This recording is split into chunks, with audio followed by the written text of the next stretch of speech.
All right, so this is my 1992 Mazda Miata. I've been building it for about 3.5 years now. I picked it up down in Florida and trailered it back and started with a clean chassis, went from there. It was meant to be a spec car, so it had the cage in it. I added a little bit more bracing to it just for kind of aesthetics as well as a little extra safety, but overall the shell was just a clean cage shell and it was exactly what I was looking for. So it's got a long nose 1.6 liter in it that I had turboed, and then I shaved the bay as well. Stock bottom end, refreshed head, ARP head studs, chromatic head gasket, and then just kind of beautified from there, painted and all the proper kind of stuff. A lot of cutting, welding in the bay. Obviously radiator, turbo, intake, all the goodies. It's a Garrett GT 2554. It's a stock SR turbo. So I don't know how many miles are on it, but there's no shaft play and it seems to work pretty good. 12.5 pounds of boost.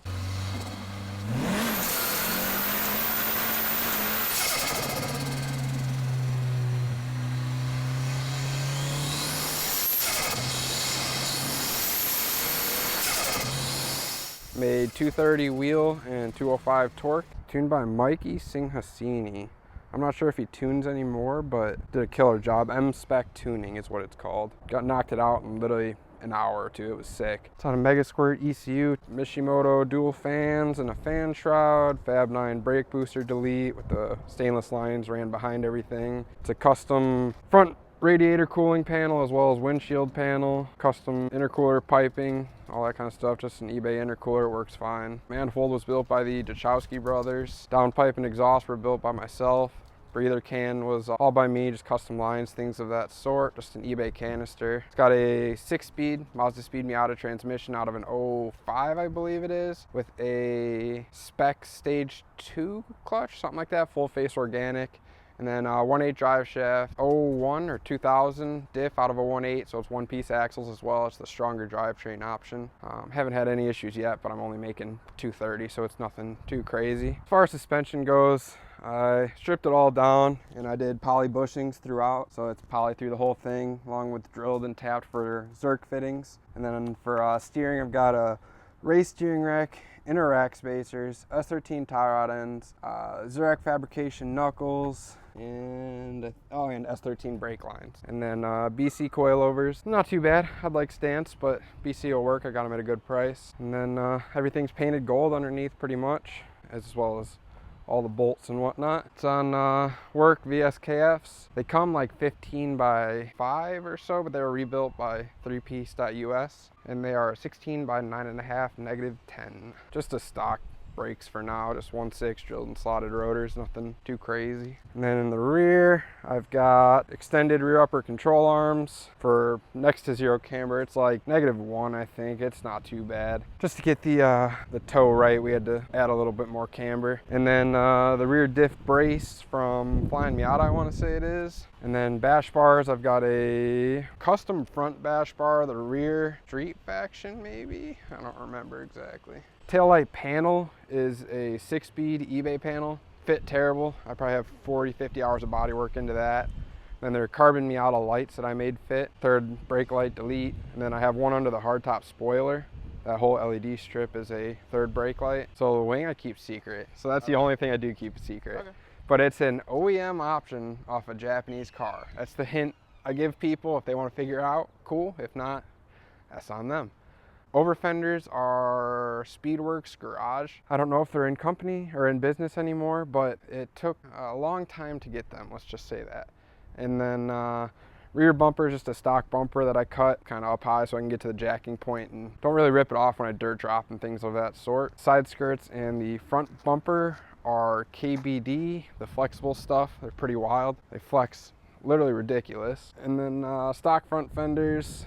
They have the Unos light in them that I bought from Alex Todd. He parts out Miatas, imports a lot of Miata stuff. So got me some fender marker lights, cut the hole out of those, pop those in. Think they look way better. Headlight covers, custom brackets welded to the hood, and the headlight covers are welded to those. And hood vents they're for an IS300, but I don't remember what the company is. I painted the car in my basement.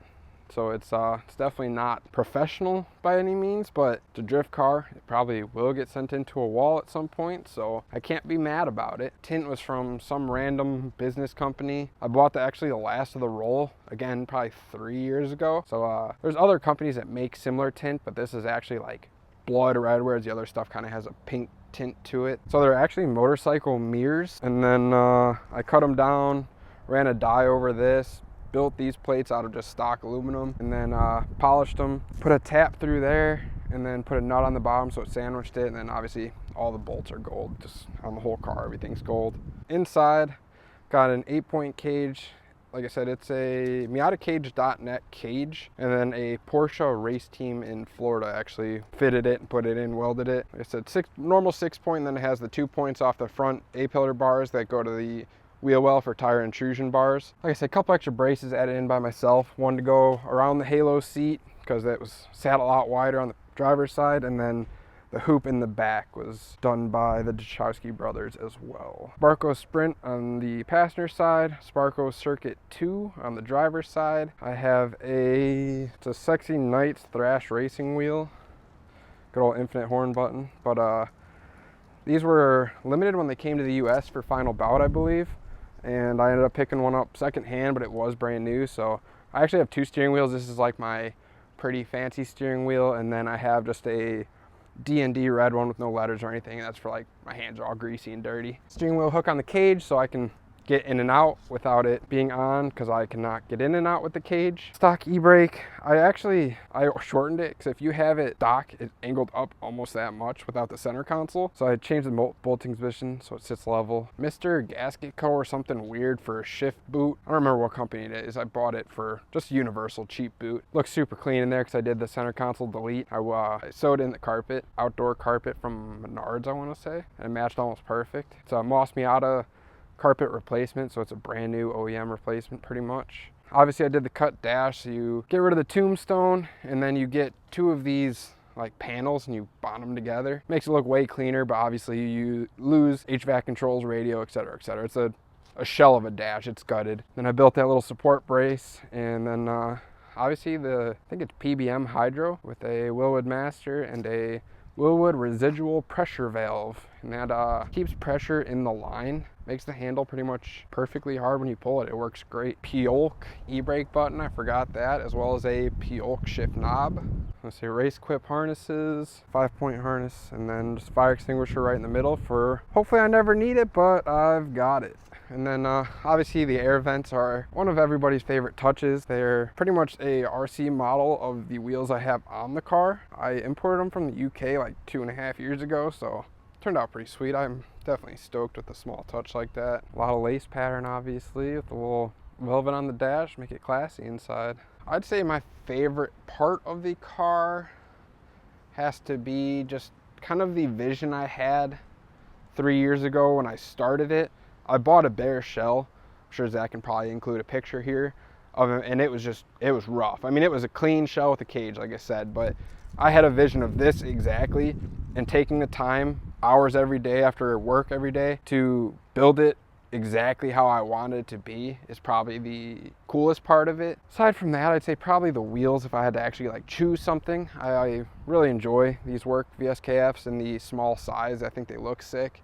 Thankfully, my buddy up in New York gave me a good price on them. Put a lot of hours into polishing them because they were kind of left outside, but they turned out phenomenal. The roof, it's something that a lot of people don't notice, but it's kind of a lace pattern on the roof. Just feels good that I've touched every single bolt on the car, and I did this all pretty much by myself in a 2-car garage. Obviously, I had my dad help put the engine in. Had Ryan Corwell at Corwell Customs do a lot of just small bracket welding, aluminum TIG welding, things of that sort. He's phenomenal with a welder and local, so super nice guy. Dachowski brothers obviously helped out with the cage, manifold, things of that sort. Ben Horisco at URW Ultima Raceworks did the alignment. Well, he owns the shop, I think, but killed it. Feels awesome. I've drifted 2 events with it, and alignment felt phenomenal. I've street driven it probably, I don't know, 300-400 miles since it was done. Drove straight, no weird tire wear, everything's perfect, so super stoked with that.